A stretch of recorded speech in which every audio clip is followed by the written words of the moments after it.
کب ہوگا, میری گود کب آباد ہوگی, میرا گھر کب آباد ہوگا. تو حضور سرکار غوث اعظم نے اپنی نگاہ کو بند کیا اور اللہ محفوظ کو پڑھا. اللہ محفوظ کو جب پڑھا تو آپ نے فرمایا کہ علی تم صبر کرو, تمہاری مقدر میں کوئی اولاد نہیں ہے. اللہ محفوظ پڑھ لیا, کہا علی تم جو ہے صبر کرو, تمہاری مقدر میں کوئی اولاد نہیں ہے. تو یہ سنا اور رونے لگے, آنکھیں آنکھوں میں ڈوب گئی, آنسوں سے ڈوب گئی. تو سرکار غوث اعظم کا دل جو ہے رحم و کرم کا سمندر تھا, دیکھا کہ آنکھوں میں آنسو بھرا ہوا ہے اور رو رہے ہیں, تو فرمایا کہ علی ایسا کرو مت رو تم. سرکار غوث اعظم فرماتے ہیں علی ایسا کرو مت رو تم, مت رو, آؤ آگے بڑھو نا, آؤ آگے بڑھو. دیکھو اللہ رب العزت نے مجھے جتنے بیٹے دینے تھے وہ سب ہو گئے. سرکار غوث اعظم فرماتے ہیں اللہ نے مجھے جتنے بیٹے دینے تھے وہ سب ہو گئے, ایک بیٹا مجھے ہونا باقی ہے. ایک بیٹا مجھے ہونا باقی ہے, کیونکہ وہ باپ کے ریڑھ میں ہوتا ہے نا, نسل جو ہے باپ کے ریڑھ میں تو ہوتی ہے, ریڑھ سے ماں کے رحم مادر میں جاتا ہے نطفہ. سرکار غوث اعظم فرماتے ہیں علی اگر ایسا ہے تم مت رو, آؤ آگے بڑھو نا. مجھے جتنے اولاد ہونے تھے, جتنے بیٹے ہونے تھے, اللہ نے وہ سب دے دیے, ایک بیٹا مجھے ہونا باقی رہ گیا ہے, تو تم آگے بڑھو, میں اپنے اس بیٹے کو اپنی پیٹھ سے تمہاری پیٹھ میں کر دیتا ہوں. ان کی طاقت کا ہم اندازہ لگا سکتے ہیں, ان کی ولیوں کی طاقت کو ہم نہیں لگا سکتے ہیں. سبحان اللہ, سبحان اللہ. اختیار دیکھو آپ, تصرف دیکھو, اسی کو اختیار بولتے ہیں. کہا کہ تم آؤ اور میں اپنی پیٹھ سے تمہاری پیٹھ میں کر دیتا ہوں. تو حضرت علی آئے حضور غوث اعظم کے سامنے, اور میرے غوث نے اپنی پیٹھ کو حضرت علی کی پیٹھ سے مل دیا, سبحان اللہ, سبحان اللہ. کہا میں اپنے اس بیٹے کو تمہاری پیٹھ میں کر دیتا ہوں. حضرت علی وہاں سے گھر گئے, رات ہوئی, بیوی سے ملاقات ہوئی, باپ کی ریڑھ سے بیٹا ماں کے رحم مادر میں پہنچا. ٹھیک 9 مہینے کے بعد محی الدین ابن عربی پیدا ہوئے. سبحان اللہ. ٹھیک 9 مہینے کے بعد حضرت محی الدین ابن عربی پیدا ہوئے. یہی محی الدین عربی ہیں, میں نے پچھلے جمعے کو عرض کیا تھا کہ انہوں نے حضرت ام سلمہ رضی اللہ تعالی عنہا کے چھاتی کا دودھ پیا. سبحان اللہ. یہی محمد محی الدین ابن عربی ہیں جنہوں نے حضور کی بیوی حضرت ام سلمہ کی چھاتی کا دودھ پیا. بہرحال تو یہی حضرت محی الدین ابن عربی کہتے ہیں کہ ایک لڑکا تھا 11 سال کا, جو اپنی نگاہ ولایت سے دیکھ لیتا تھا کہ کس قبر میں عذاب ہو رہا ہے, کس قبر میں ثواب ہو رہا ہے. اور اس کی نگاہ کا یہ عالم تھا کہ وہ نگاہ اٹھاتا تھا تو جنت اور دوزخ کو مشاہدہ کر لیتا تھا, جنت اور دوزخ کو بھی دیکھ لیتا تھا. سبحان اللہ. تو آپ کسی رئیس آدمی کی دعوت میں گئے ہوئے تھے, کھانے کی تیاری ہو گئی, تو اچانک آپ کے دل میں بات پیدا ہوئی کہ اس لڑکے سے ملاقات کروں, دیکھوں.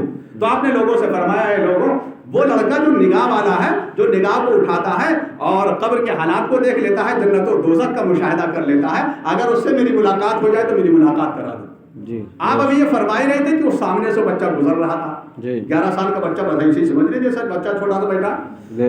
تو کسی کی نظر پڑی, اس نے کہا حضور جس بچے کو آپ دیکھنے کے لیے کہہ رہے ہیں وہ سامنے سے گزر رہا ہے. تو حضرت محی الدین ابن عربی نے فرمایا کہ بلاؤ.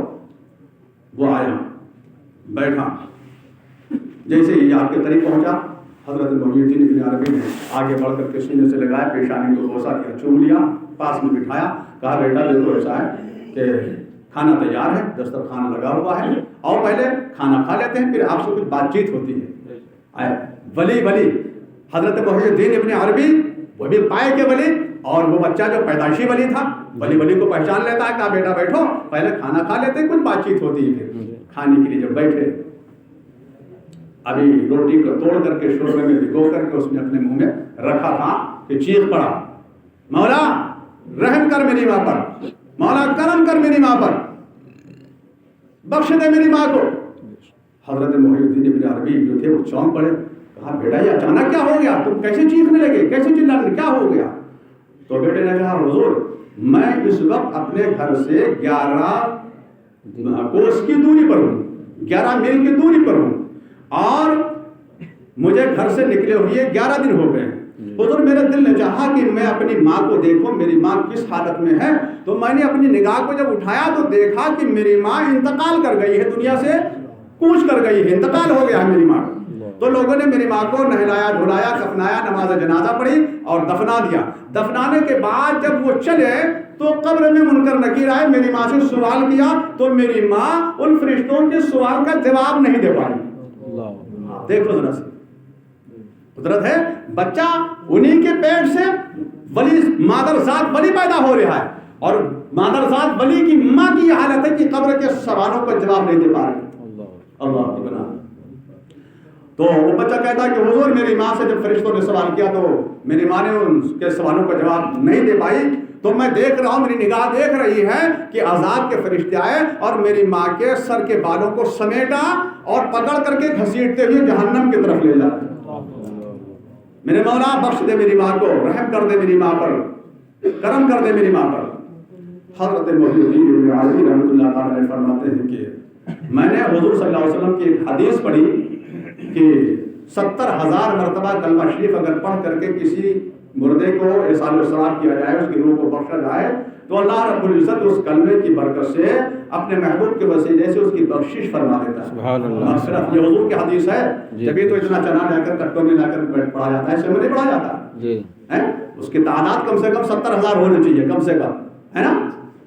تو حضور آپ فرماتے ہیں، حضرت محی الدین ابن عربی فرماتے ہیں کہ میں نے حضور کی حدیث بات پڑھی ہے کہ 70,000 مرتبہ کلمہ شریف پڑھ کر جس مردے کی روح کو بخش دیا جائے تو اللہ رب العزت اس کلمے کی برکت سے اپنے محبوب کے وسیلے سے اس کی بخشش فرما دیتا ہے۔ تو آپ فرماتے ہیں کہ میں نے 70,000 کلمہ پڑھ کر کے اپنے دل میں رکھا ہوا تھا۔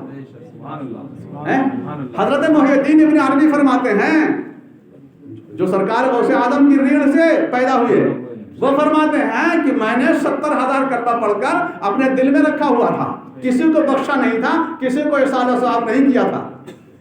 تو میں نے جو ہے سوچا کہ یہ بچہ رو رہا ہے، تڑپ رہا ہے، پریشان ہے، تو لاؤ اس کی ماں کو روح کو بخش دیں۔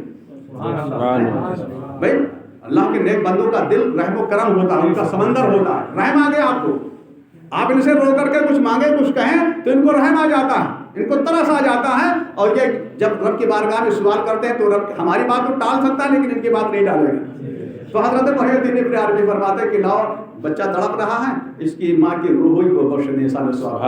آپ فرماتے کہ میں نے دل ہی دل میں اور 70,000 کلمہ شریف کا ثواب جو ہے اس کی ماں کو بخش دیا، احسان و ثواب۔ سبحان اللہ۔ آپ فرماتے ہیں ادھر بخشا ادھر پہنچا، کوئی دیری تو لگتی نہیں ہے، ادھر بخشا ادھر پہنچا۔ اب وہ بچہ بھی پریشان تھا، رو رہا تھا، بلک رہا تھا، اچانک وہ مسکرانے لگا، ہنسنے لگا اور چہرہ خوشی سے کھل اٹھا، ہنسنے لگا۔ سبحان اللہ۔ حضرت محی الدین عربی فرماتے ہیں کہ بیٹا ابھی تو تم رو رہے تھے، تڑپ رہے تھے، بلک رہے تھے، یہ اچانک تمہیں کیا ہو گیا، تم مسکرا رہے ہو، تمہاری ہنسی کی وجہ کیا ہے، کیوں مسکرانے لگے؟